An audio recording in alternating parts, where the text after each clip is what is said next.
So the media have been targeting Republicans, and on Monday, HuffPost had to delete an entire article after they fell for a bogus anti-Trump memo. The fake memo claimed Donald Trump's presidential campaign paid thousands of dollars to boost itself on the popular website Reddit. Then, on Thursday, the New York Times tried to blame Sarah Palin for the 2011 shooting of Congresswoman Gabby Giffords, even though that connection had been debunked years ago. Joe Concha writes about media for The Hill, and he joins us here live.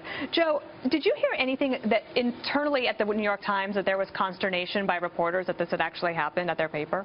In terms of internal debate of whether it happened? Right, or just like dismay about it, because even in their own reporting in the paper, they had actually debunked this years ago. No, because this came from the editorial board. It didn't come from Charles Blow or Paul Krugman, a partisan type of columnist. This is the heart and brains of the New York Times saying this is what definitively happened. And then even PolitiFact said there was no evidence of this whatsoever after the fact. Here are my problems with what the New York Times has done since. The story has not come down. Remember when Reagan said, tear down this wall? Right. The New York Times needs to tear down this story, at least HuffPost. They took down the story. That's the responsible thing to do. You go online right now, the New York Times, you still see that story. I say to the New York Times, tear down this story. And by the way, the correction's at the bottom, not the top. So anybody who reads it thinks they're reading fact until they get to the bottom. I remember having been a press secretary for a long time, when you finally get a reporter to actually run a correction. The correction, you know, especially if it was like weekly newspapers, it would run the next week and it would be in a box and you could barely see it. But I do think the New York Times has taken a bit of a hit because of social media. So the right has finally sort of caught up with the left on social media, and now a lot of people know that this is what the New York Times did. The blowback was overwhelming. And what got their attention is when somebody like MSNBC's Chris Hayes says this is nonsense, right? So then they're saying this isn't just right coming after us because of the New York Times. Everybody had a problem with this. But the problem in these situations is that there's an old saying that a lie can go halfway around the world before the truth can even get its pants on. The allegation always sticks, the exoneration not so much. I've even found myself, so like, let's talk about HuffPost for a second. So they see this memo, they run the article, and I understand what it's like. They're trying to get to the story first.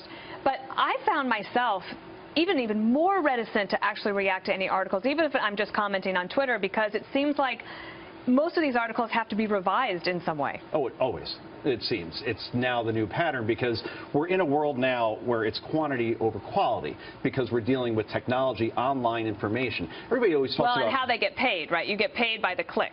By the click, exactly. And I remember at Mediaite, we had guys that would have to push out like 10, 15, 20 stories a day because you got to constantly feed the beast. Right, and it's not easy to keep up with that. Do you think the media has any sort of time to reflect after what happened this past week, and will they be slightly more careful on both sides? I'm not just blaming the left. Can I take an old VCR term? Rewind the tape to November 9th of 2016, and we heard about soul searching and getting it right and being more careful with our stories and triple checking. It's only gotten worse because there's never any accountability. The news cycle moves so fast, 10 times faster than when you were press secretary. So no one remembers the mistake because we're already on to story 5, 6, and 7. So I talked to Sean Spicer, the current press secretary, and I told him, like, even when I left in January of 2009, I didn't even have a Twitter account.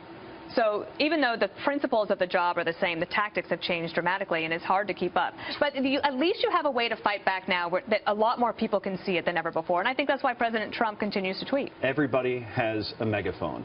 That said, the president needs to step back on his tweeting a little bit, because at last check, it was great for him during the election. No one would argue that. He could bypass the media, bypass the whole filter. But now that he's president, he doesn't have to do this as much anymore. He has the ultimate bully pulpit. He's the most powerful man in the world. But I don't know. I'm kind of an outlier on that. I think that if he wants to tweet, I think that he's very transparent. Do you think it's done more harm or good for him since he's been elected, his tweets? I think it is, well, if you get a special counsel, that's probably not very good.